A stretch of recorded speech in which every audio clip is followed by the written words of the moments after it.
Hello, welcome to Not One Right Way, the podcast, the hit new podcast telling you all about how to get a job in the industry or how not to get a job in the industry. My name is Melissa Manuel. Pronouns are she, her, hers, and I am actively working in the industry as a PA for a small animation studio. And I'm here with my bestie. Hello, I'm Marvin Yaga. I use they, them, their pronouns, and I'm not in the industry. So I'm here because I'm curious.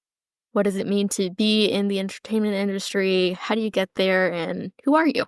Today, we do have a special guest. Today, we have Rin, who works with me in my current job at Mind Show.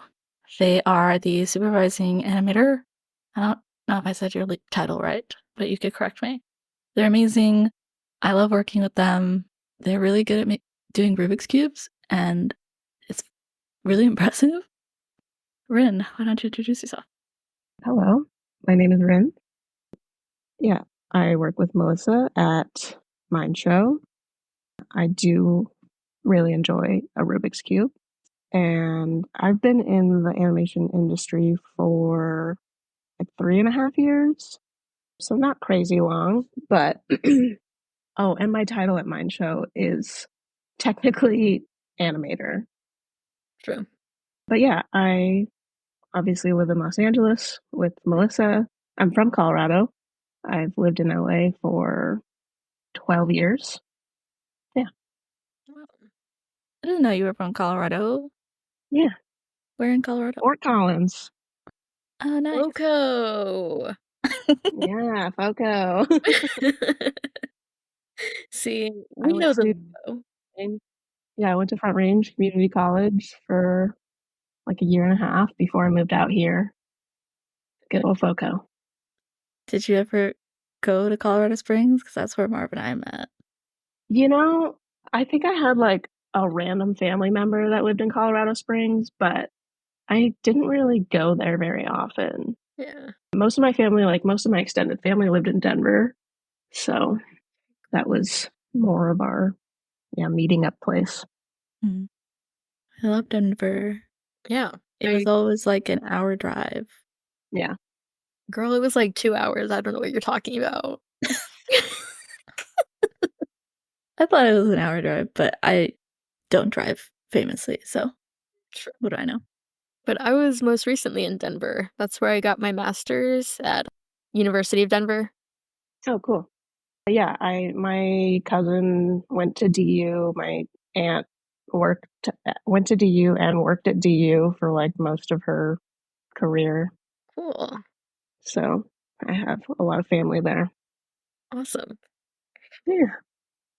Well, would you want to share with us a little bit more about what your dream job was when you were younger? Like, did you picture yourself being an animator, watching Mickey Mouse? No, not originally, no. When I was super young, I wanted to be a veterinarian. Oh, we've talked about this, Melissa. Yeah, I also wanted to be a vet.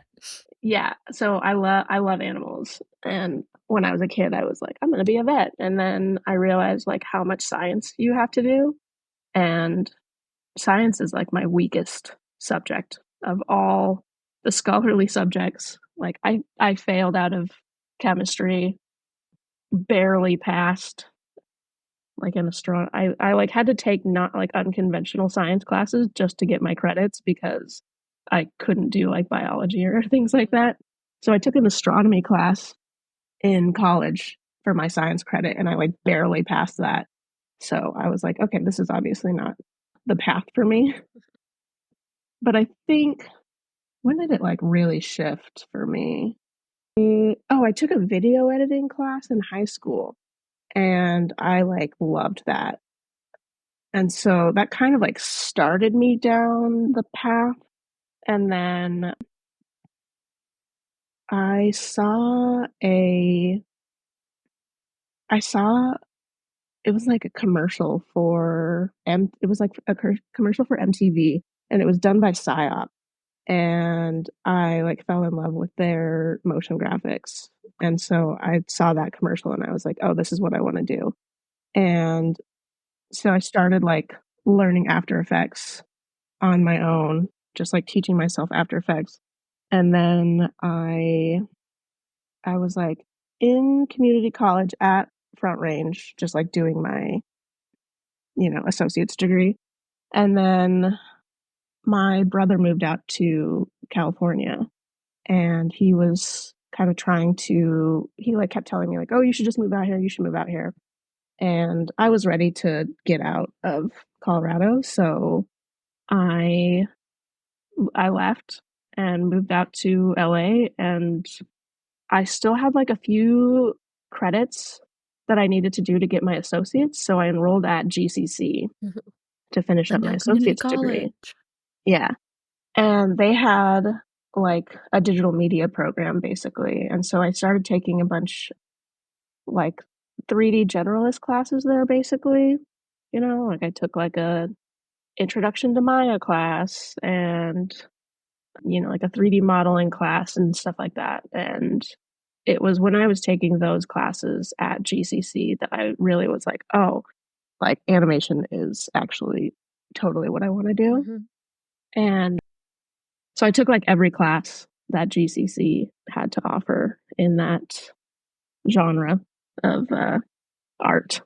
And from there, my brother knew a guy that had like this really small kind of animation motion capture studio, and he like set me up with an internship working for this guy, and I interned there for like a year.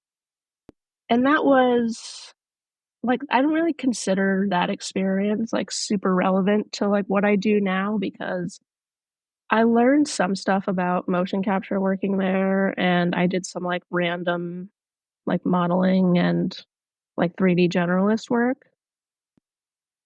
But after that, like I went years before I like really picked up animation again. And so it kind of feels like a blip on the radar. Like nothing really came out of it, and I like the experience was interesting, but it didn't like really do much for my career. Right. And so after that, I during that time I was also bartending, and I after like that internship ended, I just kind of went back to bartending, and I just kind of got like sucked into the like it's like, I was young, like in my early 20s, and I was making good money bartending, and I was partying a lot, and before I knew it, like several years had gone by and I was still just doing the same thing. And I finally was like, okay, I need to like actually do something to like further my career. And so I enrolled in Animation Mentor, and I did they have like an 18-month character animation program. And so that was kind of like the first step for me. That's like kind of what I consider the first like big step that I took towards like actually doing something for my career in Yeah. animation. And that was like a way more meaningful experience than, the internship before that, or even like GCC. Like GCC was great, and I learned a lot of like random 3D generalist stuff. But like the thing about traditional like 4-year art school is that like they're going to kind of teach you like broad strokes of everything. And I wasn't really interested in like learning art history or like color Mhm. theory. And so I wanted to just dive into animation. And Animation Mentor, like they just teach you character animation and like nothing else. And so that's what kind of drew me to that path. Oh, and it was a million times cheaper than a 4-year art school. Like my brother went to school for music. He went to Berklee College of Music in Boston. And, by the end of it, he was like $150,000 in debt. And I was like, that's not the path for me. For Like sure. can't, I'm not interested in being $150,000 in debt. So Animation Mentor at the time, I don't know if it still is, but it was like 15 grand for 18 months. And I paid like half of it on my own, and I took out like a personal loan for the other like 6 or 7 grand, and now I don't have any student loans. So Hell yeah. that felt worth it to me. That's Yeah. amazing. Can Yeah. you tell us, or I don't know what Animation Mentor is. Can you explain what that program is? Or So it's an online program. They do offer other courses than just character animation. Character animation is their main program, and it's an 18-month program split up into 6 classes. So all the way, like, I think the first class is just like kind of an intro class. Like, it's not like an intro to Maya class. It's just like you do like a bouncing ball exercise and stuff like that. And then they have you go through like body mechanics classes and acting classes. And then the final class is a portfolio class where you put together like 1 to 2 pieces for your portfolio. And all of the professors are animators that are working in major studios. Right. So they're all, currently employed at like Pixar and Disney and DreamWorks and stuff like that. just small indie studios, Yeah, super small. So yeah, like my first mentor was Mike Stern, who actually up until very recently was like a longtime Pixar animator. And I saw on LinkedIn that he was one of the most No, recent layoffs. I know he's been at Pixar for like 15 years or That's something. wild. these layoffs, they For just real. keep coming. Yeah. I know. I know. That sucks. And then yeah, like I had other mentors, Sean Sexton at DreamWorks, who's the head of character animation at DreamWorks. And yeah, a handful of others. It was a really, really great experience. It's definitely one of those things where you get out of it what you put into it. And so I just, like I was working full time while doing Animation Mentor, but I was still like, I think I put everything into it that I possibly could have. And I built like a really good community of friends there, like people that I keep in touch with to this day. And I think that helped a lot, like having a support group and having a community while going through these classes, especially like online school can be difficult because you're not I think it can be easy to like not feel Right. immersed, like there's a disconnect. But I was fortunate enough to have like kind of found a community there, and we would have, you know, like Saturday animation sessions where like we would just all be on, Zoom or Google Hangouts or whatever animating and like reviewing each other's shots and stuff. So Cool. That's so So cute. it's more yeah, it was fun. traditional degree internship pathway, wasn't it? But you found more Yeah. success doing this more intensive online, and it seemed like you had a lot of support with this program. Yeah. Yeah. I mean, it was definitely difficult. Like my mom passed away while I was like halfway through the program, and there was definitely like a part of me that was like, oh, I should drop out and like take some time to figure, my life out. And my mentors that I was in class with at the time were very supportive, but I ended up just powering through. And I think that it was helpful for me to like stay busy and stay focused. But that was definitely like a very challenging time. Yeah. But my classmates were all like so supportive and so helpful, and the school was really like understanding because I was in talks with the like, student resources department about like possibly needing to drop out, and they were basically like, whatever you need, we'll be here for you. You can re-enroll at any time, et cetera, et cetera. But That sounds awesome. I think having that supporting community is something I've learned a lot since moving out here because I did a lot of online stuff too, of like self-teaching, like you mentioned earlier, of self-teaching yourself After Effects, and then you did this program that was fully online. Because Marv and I did our senior year of college fully remote, and it does get really lonely. Yeah. But I joined all these Discords, and it was all about like how to start forming online spaces where you could still feel connected to others. Um, Mhm. I think I've gotten all my jobs via online spaces. Uh, Mhm. so I'm very grateful for that kind of connection. And this is my first in-person job working with you in the office. And although I appreciate it, I do still miss having time to like sit in a Discord chat for a while and just kind of parallel play. Yeah. I think there's benefits to both. So it's Yeah. cool to hear that you had that sort of similar community with Yeah. Animation Mentor.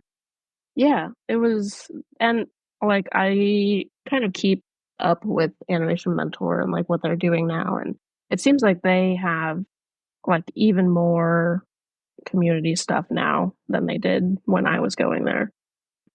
Like they have all kinds of seminars, and they have like bi-weekly, like, or twice a week, they have like open review sessions where like people from the school will like review your whatever you're working on for class and whatnot. So they're definitely, they seem to have like really upped the amount of resources in the last few years. So I highly recommend Animation Mentor. I loved it. It was great. I definitely like wouldn't be where I am without having gone there. So yeah. And you can save yourself like $100,000. It's unfortunately a huge consideration. Yeah, thinking about Yeah. everybody wants you to have the right Yeah. And education. I have never, and like, no one has ever asked me if I Mm, have a degree.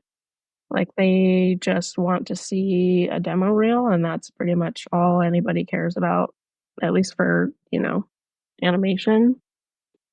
I've seen some job listings on LinkedIn that will say, bachelor degree required, and then it'll be like, or equivalent experience. And I just feel like if you just have a few years of experience in the industry, like that's more, I feel like that's worth more than a bachelor's degree, Yeah, I see a lot of at least on the art side of things. Yeah.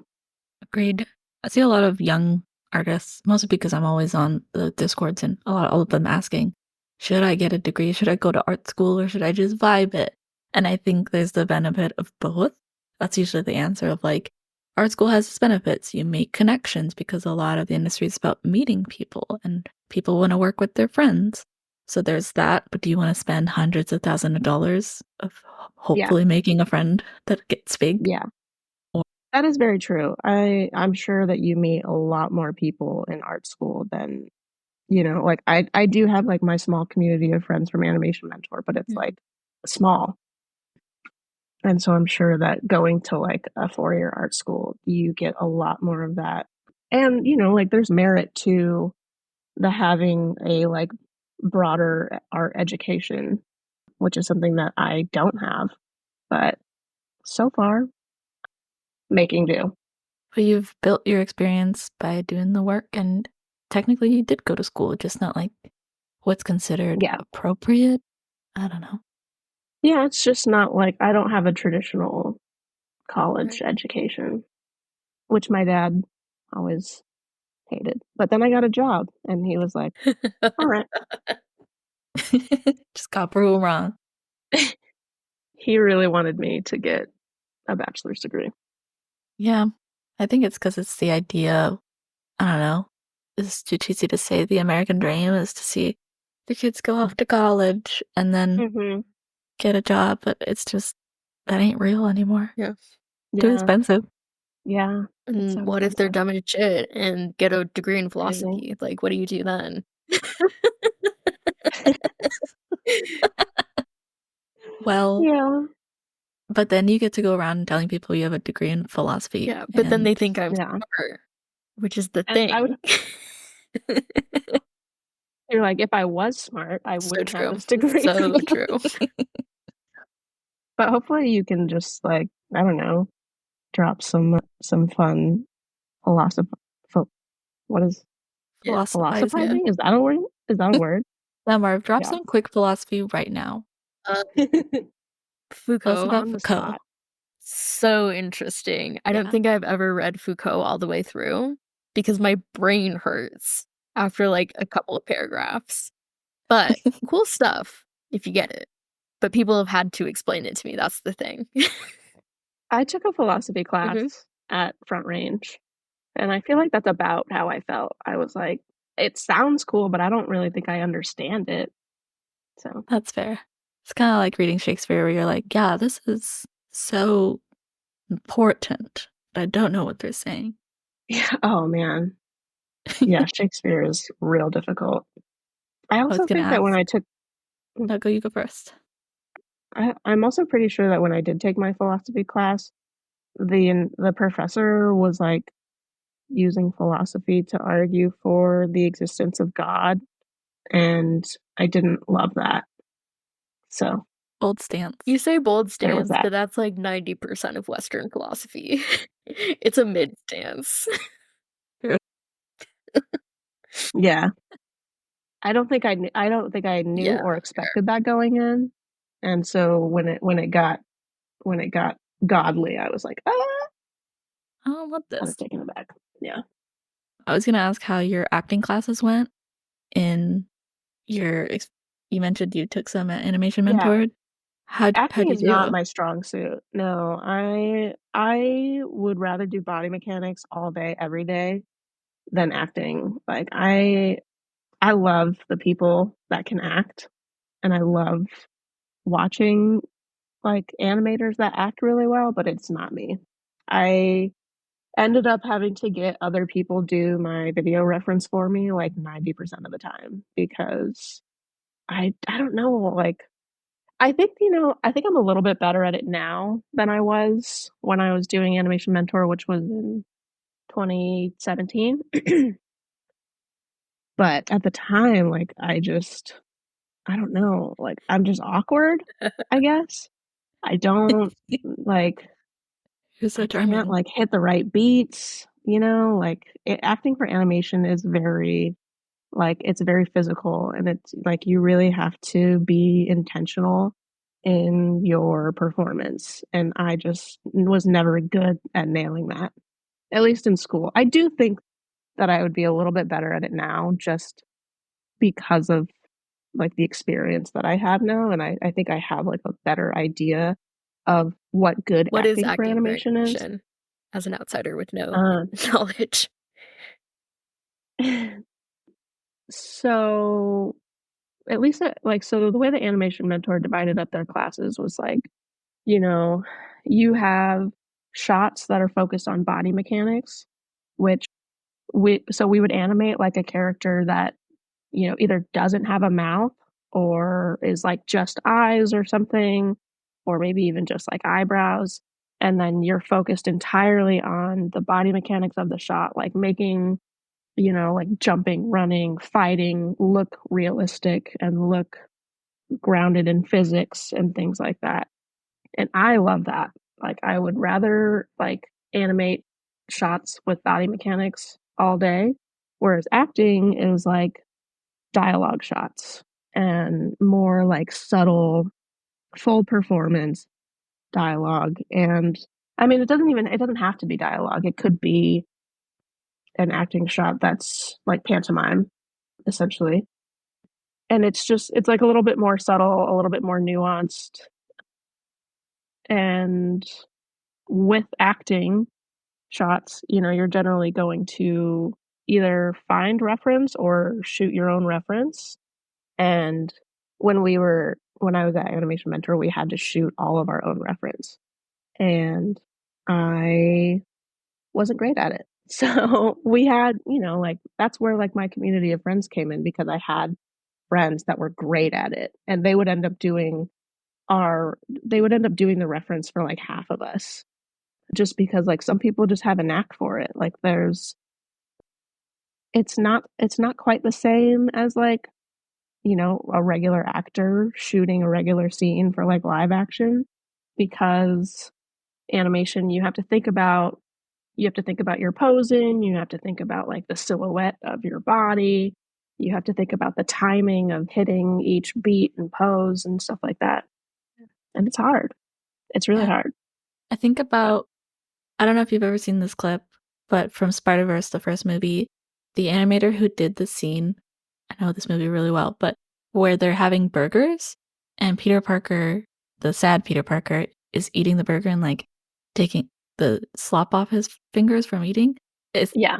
They show the side by side of the animator who like acted it out and then how she animated it, and it's so beautifully done. And Yeah. that's what I think about when you're explaining the difference between like on-screen acting, stage acting, and then acting for Yeah. animating. It's so much more particular. Like she clearly thought out each movement, and then like the way she hunched her shoulders, it's like so impressive. And I think Yeah.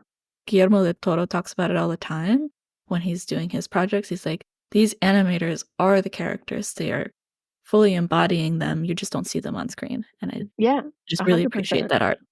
Yeah. I think that acting for animation is like closer to like live theater acting, because you do have to be a little like exaggerated in your movements, and you do have to, you're playing for an audience that is seeing you from a specific angle, and you have to play to that.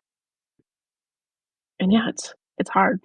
I'm like, it's something that I will be working on for the rest of my career, you know? We can Definitely work on not it, something. can run scenes together.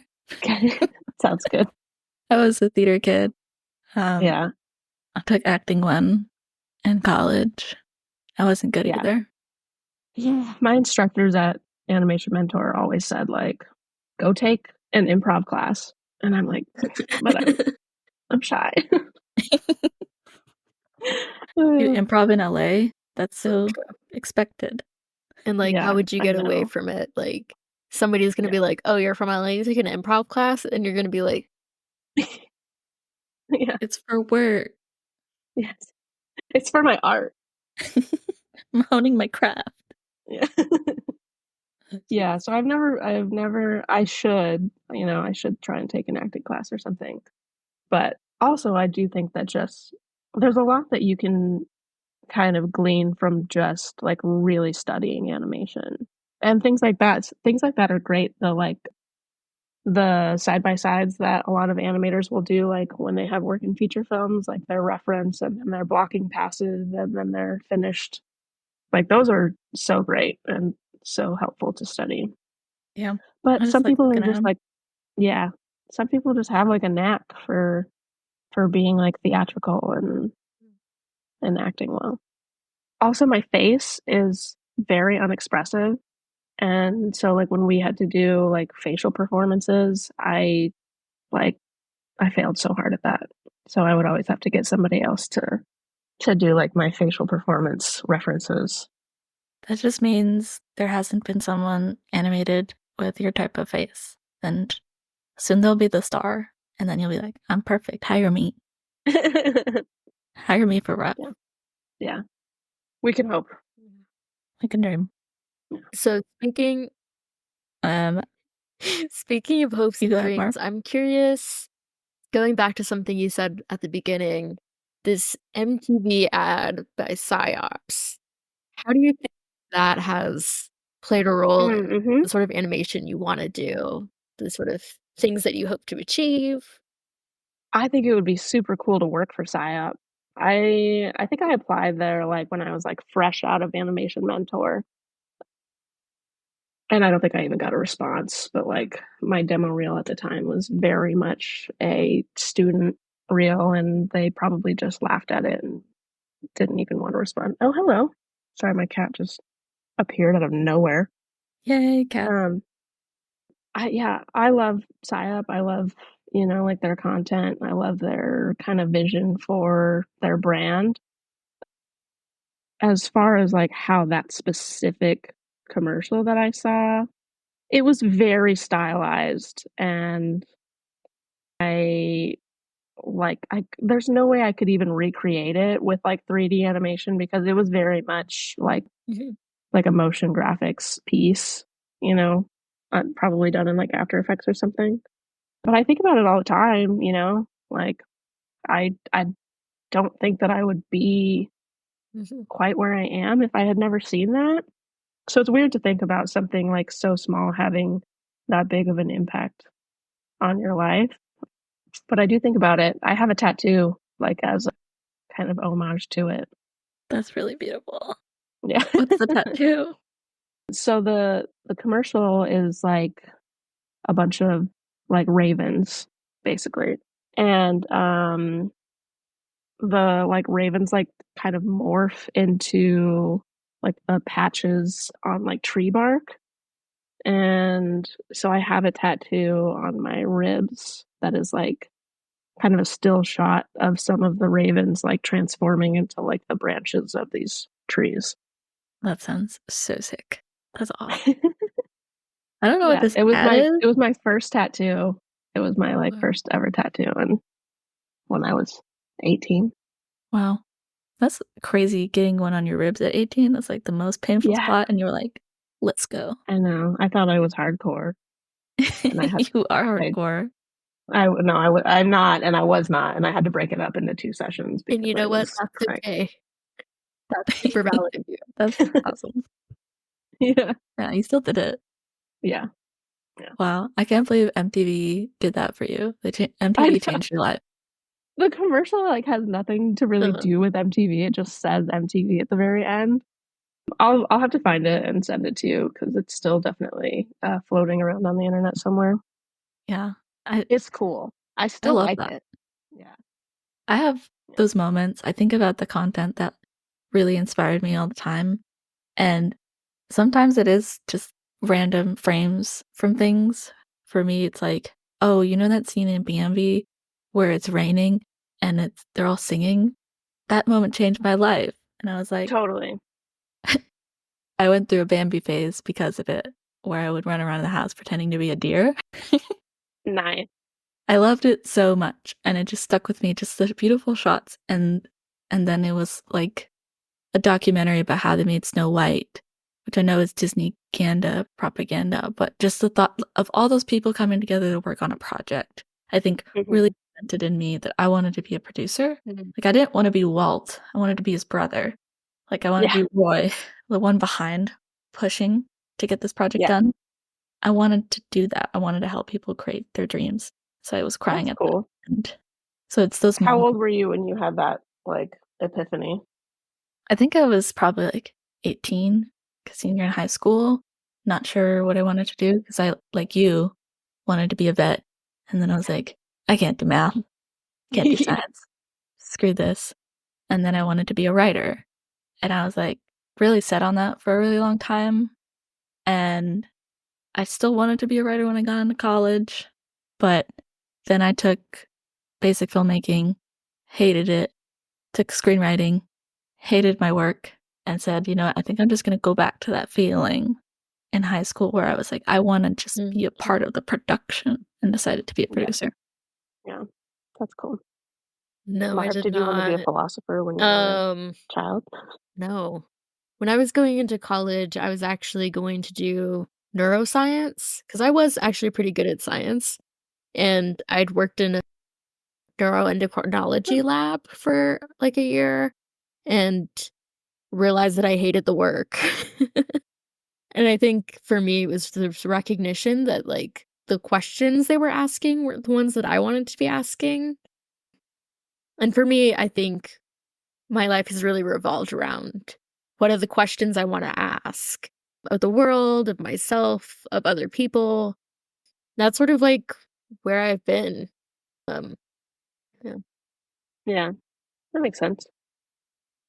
But this has been really great. I love learning all these things about you, Rin. It's been Thanks. really fun for me. I Do you want to want me to talk ask, about WWE? yeah, I'm like, I want to ask about your time working on the WWE 2024 game, and if you had any favorite wrestlers that you got to work on, and did you get to work on Rhea Ripley? Because she's beautiful. I I love her. I am a big mommy fan. I think I very briefly worked on a shot with her in it. So I worked on WWE 2K23 and 2K24, but I actually left 2K24 halfway through to start working at Mind Show. So I was like in the middle of some shots and then they got kind of parceled off to other animators because I put my notice in. And I because I was really excited about Rhea Ripley being in 2K24, and I'm pretty sure I got like one shot with her in it, and she wasn't really doing much. It was like it was a shot that had like six wrestlers in it or something, and she was like kind of on the sidelines. But I was just excited to like have something with her in it, and then but I didn't finish it. But 2K23, I worked the whole game on, and we had like so much ownership over our shots on that game. Like we did everything from cameras to cleanup, like the body cleanup to the facial animation. There were like three phases of production for every shot, essentially. And yeah, the first pass was like cameras, which was cool because I had never really like animated cameras before. And so like that was a whole new kind of like brand of storytelling that I got to explore. And I ended up like actually really enjoying that and being really good at it. And so after cameras, then we would do like a cleanup pass on the body animation and like what we call the performance pass, where you like use keyframe animation on top of the mocap data to like amp up a performance. And then all of that was done in Motion Builder, and then we would move to Maya to do the facial animation. And so it was a very like it was cool because like we would get a shot, and like that shot would be your baby from like start to finish. And so we had a lot of ownership over everything that like we had our hands on, which was cool. And that was not really the case for 2K24. Like they totally switched up like how we did shots on 2K24, and so like they would shuffle shots around all the time. And so like maybe you did cameras on one shot and then somebody else did the body performance and then somebody else did the facial performance and stuff like that. So but it was a lot of fun. I had never really watched any wrestling before I started working on 2K23, and I like have so much respect for wrestlers now. They're awesome. They're crazy. They are insane. Like you have to be so physically like fit, and just like you have to have so much body control to be able to do like it's all like, you know, it's very theatrical, of course, but like they're actually doing those things. You know, like I know people like talk smack about how wrestling's fake and stuff, but like they're still getting Yeah. flipped upside down and like getting body slammed, like even if it's not, you know, like even Full if it's kind of force. yeah, like even if it's pre-planned or whatever, they're still doing all of that stuff. And it's just fun to watch. Yeah. It's crazy theater. It's chaotic. I Crazy love it. theater. Yeah. I had one of my favorite shots from 2K23 was one of Oh, the where they hit someone with a chair. Ah, I loved that shit. Like that was so much fun.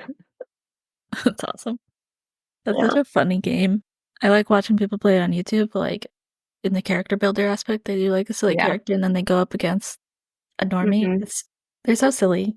They're Yeah. fun games. Yeah.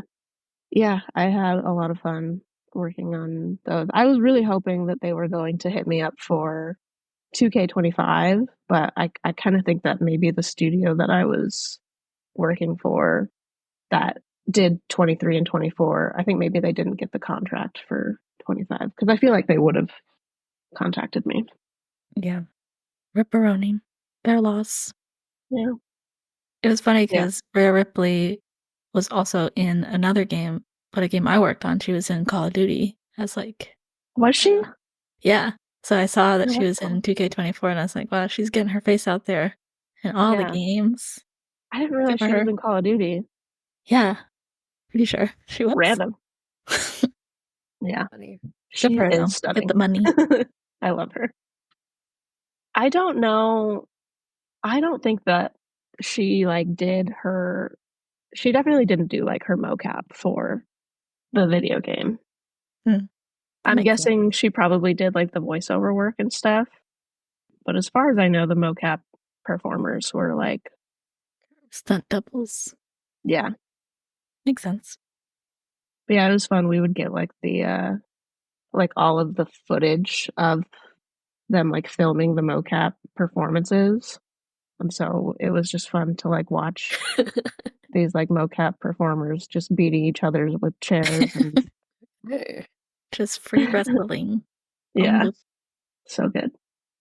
We wanna probably wrap up since we're almost at an hour. It's been so much fun that time just flies. I wanted to ask about your stick content on Instagram. Yeah. Do you want to share with the people what it is? So I think it started in like 2021. My dog found a stick in the street and was like so excited about it, and she picked it up and she carried it for the entire walk, like probably like a mile, all the way back to our apartment. And I was just like so fascinated by her dedication to this stick. And like she was just so proud of herself. And it was hilarious. And then it was kind of like a one-time thing. And then like a few months later she found another one and I was like, "Oh my God, we found another stick." And she did the same thing. She carried it all the way home. And then like it just kind of snowballed from there, I guess. And she started to like seek sticks out. Like she would see a stick in a yard like across the street or something, and she would just kind of like beeline it for the stick. And I just started recording them, and then I started the like the rating of the sticks. So I'll do like today's stick, 3 out of 5 length and 2 out of 5 girth, and then like whatever bonus modifiers I think it deserves. And they become pretty popular. People like them. And she, like she loves it. She is always so excited to find a stick. Like you can just see her like immediately kind of like perk up and like it's super cute. And she walks better when she has a stick because it like gives her like a purpose. And so she just like she's on a mission. Like when she gets a stick, she just like wants to show the whole neighborhood. And she brings them most of them she'll bring like all the way back home. So we had this pile of sticks that was like just growing in our in the alley behind our apartment. It was like a little stick graveyard. Amazing. But then like the city came through and like did a bunch of cleaning up behind our building, and they took all of her sticks, and it was really sad. No. I know. So we're rebuilding. But lately, like I think like there's more sticks in the fall, if that makes any sense. I don't really know. Like the wind Yeah. definitely like will like knock stuff down. But like over the Things summer, like I feel fall like in fall. yeah, exactly. Sticks fall, leaves fall. So we were not really finding sticks over the summer, hardly at all, but we found a couple lately. Hopefully the stick So, content Ren, increases. what's your Very stick? good. Yeah. Thank you for What is the sharing the thing lore. what are Yeah. you Lore. eagerly chasing after? What is my stick? I want to go back to games eventually. I really like working in games. I like working at Mind Show. I think that we're doing some cool stuff there. I'm interested in the tech. But the thing about like Mind Show is like I'm not really animating very much. I'm more like supervising. And I would really like to get back to like the art. So eventually Right. I don't know. The industry is crazy right now. And so I'm kind of chilling for the time being, seeing where Mind Show takes me for a little bit. But I definitely like I want to get back to I'd really like to go back to games. But in general, I just want to get back to like the art. I hear that. The art is my stick. Fair. Yeah. Last question. This is maybe something we'll ask all our guests. I haven't decided yet. But what's the best place to get a sandwich in LA? Because I'm always looking. I mean, I love a sandwich. Where's the best place to get a sandwich in LA? Deep in thought. Deep in thought. Like the banh mi from Marie's is one of my favorite things of all time. I don't really know if that qualifies as a sandwich, but it's I definitely mean, one of my. it's a sandwich as a sandwich can get. I would say. Yeah, it's a sandwich. Yeah. Otherwise, there's a really good Italian sandwich from Roma Deli in North Hollywood. Noted. I love an Italian sandwich. But can I tell you about a sandwich that I think about, Yes, like, please. probably weekly? Yes.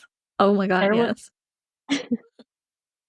well, it's sad because it doesn't exist anymore, but there was this place in Burbank called Honeydew, like, probably 10 years ago, this sandwich place was there, and they had a muffaletta sandwich there that was, like, hands down the best sandwich I've ever had in my entire life, Wow. and they closed, like, probably 10 years ago, and I still think about that sandwich, like, weekly, and I haven't had a muffaletta that compares since. We'll pour one And out to Honeydew tonight. my life is sadder without it. Tommy and I were literally just talking about Honeydew like a few days ago. We were like, yeah, remember that sandwich? Some sandwiches stay with you, you know? They hold on. Yeah. So, Thank you for sharing. R.I.P. Honeydew. R.I.P. Yeah. Legends live on in our Yeah. hearts and our stories. Always.